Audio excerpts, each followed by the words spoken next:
A government shutdown in the United States is a consequence of the legislative and executive branch's failure to agree on and pass the necessary appropriations bills or a continuing resolution to fund federal government operations.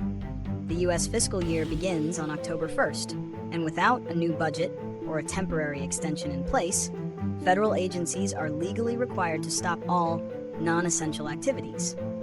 While essential services like national security, law enforcement, and air traffic control continue, a vast number of government functions grind to a halt. This affects everything from the processing of passport applications to the management of national parks, causing widespread disruption and uncertainty. Reasons and consequences: political gridlock and public fallout. The primary cause of a government shutdown is political gridlock. This is often the result of deep divisions between the two major political parties over spending priorities, policy riders, non-budget related provisions attached to spending bills, or fundamental disagreements on the size and scope of government. When one party controls the presidency and the other controls one or both houses of Congress, the risk of a shutdown increases significantly. Each party may use the threat of a shutdown as leverage to force concessions from the other. But this high-stakes political maneuvering often backfires, leaving the public to deal with the fallout. The consequences of a shutdown are severe and far-reaching. For millions of federal employees, it means being furloughed without pay. While Congress has historically passed legislation to ensure they eventually receive back pay, the immediate financial strain on families can be immense. For the public, the effects are tangible. National parks close their gates, impacting tourism and local economies.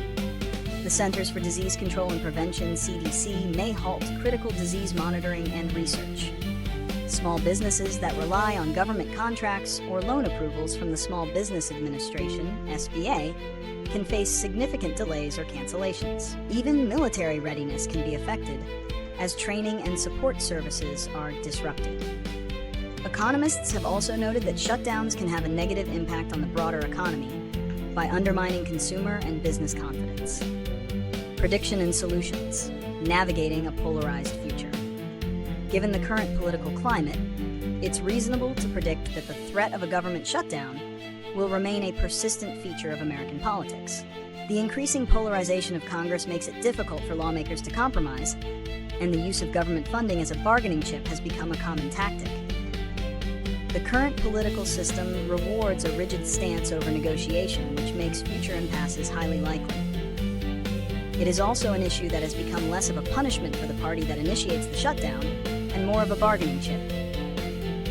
To prevent future shutdowns, a number of solutions have been proposed. One approach is to reform the budget process itself, potentially by moving to a biennial budget cycle, which would give Congress more time to deliberate and pass spending bills. Another solution is to encourage more bipartisan cooperation and dialogue.